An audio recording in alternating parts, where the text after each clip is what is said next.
So, you're thinking about visiting Pearl Harbor. That's fantastic. But I gotta tell you, it's so much more than just another stop on a Hawaiian vacation. It's a journey into a moment that literally changed the world. And with so much to see and feel, you might be wondering, how do I do this right? How do I make sure I get the most out of it? Well, that's exactly what we're gonna break down in this explainer. How to craft a visit that's truly, truly meaningful. I mean, just look at that. It's a place for some really profound reflection, for remembrance. For a lot of people, it's even a personal pilgrimage. Trust me, this is one of those experiences that's going to stick with you long, long after you've left. So, yeah, that brings us right to the big question, doesn't it? With everything there is to absorb, what is the best way to experience it all? Let's dive in and break it down. And we're going to start at the very heart of Pearl Harbor. Okay, first up, the heartbeat, the USS Arizona. You know, if you really want to understand Pearl Harbor, you have to start right here. This is, without a doubt, the emotional core of the entire place. And what's interesting is that the whole experience, it really begins before you even step foot on the memorial itself. You take this quiet U.S. Navy shuttle across the water, and that short ride, it gives you this moment of stillness, a chance to kind of prepare yourself for the sacred ground you're about to visit. So from the outside, you see this stark white structure, and it looks like it's just floating there, so peacefully above the water. But then you step inside, and wow.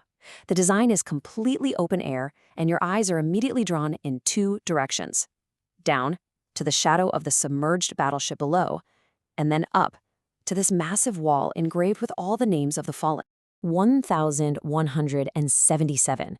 That number is just staggering. That's how many sailors and Marines were killed on the USS Arizona on December 7th, 1941. And for most of them, well, the ship right below your feet is still their final resting place. And that's the thing you have to keep in your mind, right?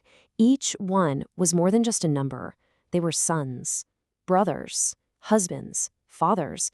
So many of them were just kids, really. I mean, think about this. The entire ship's band was lost in the attack. The whole band. You know, even today, after all these decades, something pretty remarkable happens here. You can look down into the water and you'll see these small drops of oil still leaking from the sunken ship. They rise to the surface, almost like black pearls.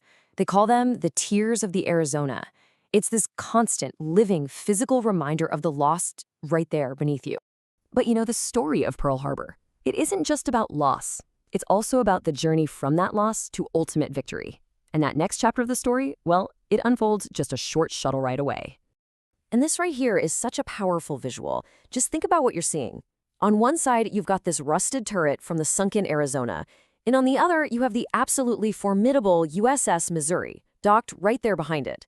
It's amazing, really. They're like the bookends of America's entire involvement in World War II. So when you get aboard the mighty Mo, you can actually walk the decks where history was made.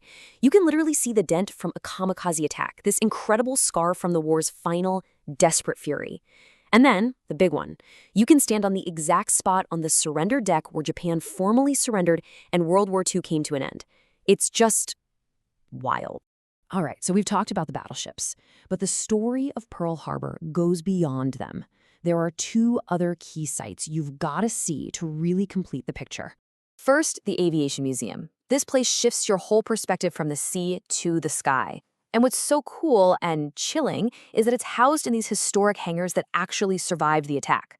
I mean, you can still see the bullet holes in the window panes. It's an absolutely direct physical link to that very morning.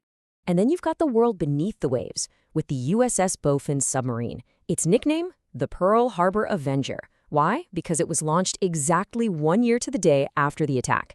And let me tell you, squeezing through its narrow hatches gives you this really visceral, intense feeling for what it must have been like, and the kind of courage it took for those submariners to serve on board. Okay, so you've got these four amazing sites: the Arizona, the Battleship Missouri, the Aviation Museum, and the Bowfin submarine. How in the world do you structure your day to take it all in without feeling totally overwhelmed? Well, here's a really simple way to remember the flow. ABAB. That's Arizona first, then the Battleship Missouri, then the Aviation Museum, and finally the Bowfin. It's just a great little framework for planning your day. It lets you move from that solemn remembrance at the start to the symbols of victory and then out into the broader story of the war. It makes sense. Okay, perfect. So now we know what to see.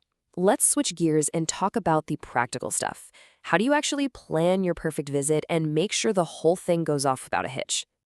Basically, you've got three main options. First, you can go on your own. This gives you tons of flexibility. You can go at your own pace. But, and this is a big but, you have to book those Arizona tickets way in advance. They go super fast. Second, a group tour. This is great because all the transportation and tickets are handled for you, so no stress there. The downside, you're on a fixed schedule. And third, a private tour. This is the have it your way option. Fully customizable, door-to-door service, but as you can imagine, it does cost more. Really, the best choice just comes down to your personal travel style. And hey, a few really important tips to make your day go smoothly. Number one, get there early. At least an hour early. The traffic can be a real headache. Next, and this is huge, the bag policy is super strict. No bags, no purses, no backpacks, nothing. So you're going to have to use the storage lockers on site for your stuff. And finally, just know that parking costs a little bit, and those lots can fill up surprisingly fast. So after all that, what's the big takeaway? What's the best way to see Pearl Harbor? Honestly, it's not about a specific tour or a perfect schedule. The best way is simply the one that lets you experience it fully, without any worries. It's whatever approach takes away the stress and just gives you the space to be present, to connect with the history, and to remember. Because in the end, it doesn't matter if you spend 2 hours there or a full day. The goal is exactly the same, to create that space for remembrance. So the real question to ask yourself isn't, how do I see Pearl Harbor? It's, what will make this visit a space to remember from me?